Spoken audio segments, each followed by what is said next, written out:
celebrating the legacy and the life of Dr. Martin Luther King Jr. Our entire panel is back with us. Thank you all for being here. It's great. Thank you for having us. So this is a pivotal moment because we want to really talk about what action needs to be taken and what we need to be moving forward. So the last discussion we just had was leaving off on what we should be doing to move economic equality forward. Just what kind of policies should be set in place. Sonya, do you want to start us off? I think, well, one of the things that comes to mind immediately, we have the 2018 midterm elections coming up, and I think the first thing that we should be thinking about is treating the midterms like a presidential election. We need to get people registered and get people engaged, because the only way to change who's in office, the only way to change policies is to show, you know, if you don't have a dime to your name, you do have one key piece of currency, and that's your vote. Look no further than Alabama, right? I mean, exactly. look at the impact and the change that they made just by simply getting up and voting. And that's a difference you can truly make right there without question. Right. Jonathan, your father, when I spoke with him, he was actually saying that he feels like there has been a lot of progress made because we've made a lot of progress at the ballot box. And so we saw this in this last election, specifically with Alabama. Definitely some homegrown people in North Carolina, some everyday people in Virginia. What do you feel like is going to be the impact of being successful at the ballot box and how important that is? It's priorities. We have to have, Reverend Martin Luther King said, we have an inextricably bound garment in our destiny. And here we see that the issues of housing are absolutely linked to that of the war that we're continuing to fund abroad. It's $3 trillion in Iraq today. We are spending more on our military. We're the most militarized nation and society on planet Earth. And so when Reverend Martin Luther King stopped just talking about the American and the domestic situation, but he was international. He was a prophetic minister. He saw the global interconnectivity, and the money we were spending on the war abroad is the money that we couldn't spend in our cities. And I think we have to talk about, in the spirit of Lyndon Johnson, picking up all four corners of the blanket. And what is poverty? One of the problems in America with poverty is people say, I work every day, so I'm not poor. It's been stigmatized as if you've done something wrong. That's not the issue. If you have no assets, you're poor.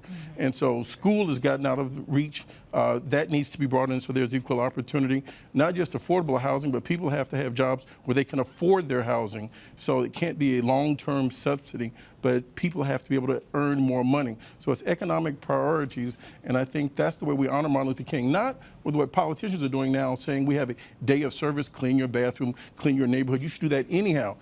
It should be a life of service. This is a minister that died fighting to make America better, and he led the Third American Revolution.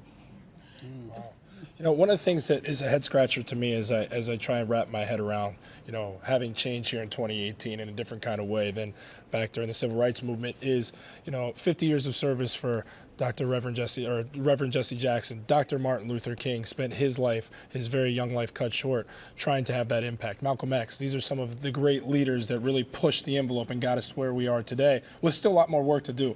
But how come there aren't those iconic leaders or that we can't get the youth to get behind to really propel and impact the change so impactful as it was back then? Why is there no Jesse Jackson of today, Dr. Martin Luther King of today, Malcolm X of today?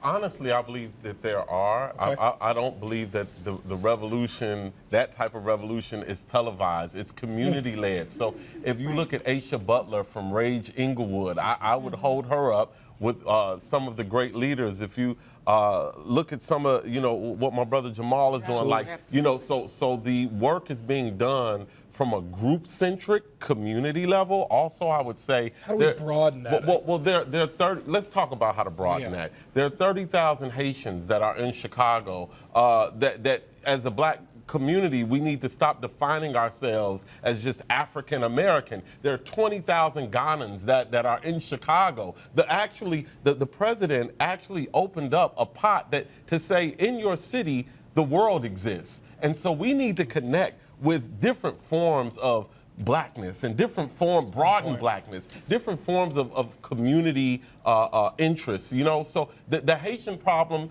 is the Chicago problem. The immigration problem is a Chicago problem. There are Afro-Mexicans and Caribbeans that live in this city that, as we talk about what our issues are in Chicago, we need to say that it's a collective interest, not just that interest or this interest. So I think that we can broaden our numbers by expanding our view of blackness in Chicago. Shay, that's really interesting because I know you're doing a very informative piece that'll open a lot of people's minds and eyes to that very thing you're talking about that we're going to be producing here at the U in Black History Month coming up here, which I'm very much looking forward to. That'll be really special. Yeah.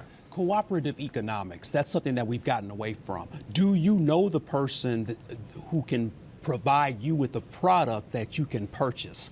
Many times what happens in the black community is that we buy from people outside of our community, buy from a relative, buy from a friend, buy from someone on your block. Then the community will start to swell with prosperity. But anytime that economic base is fractured, the community resorts to crime, it resorts to a state of negativity.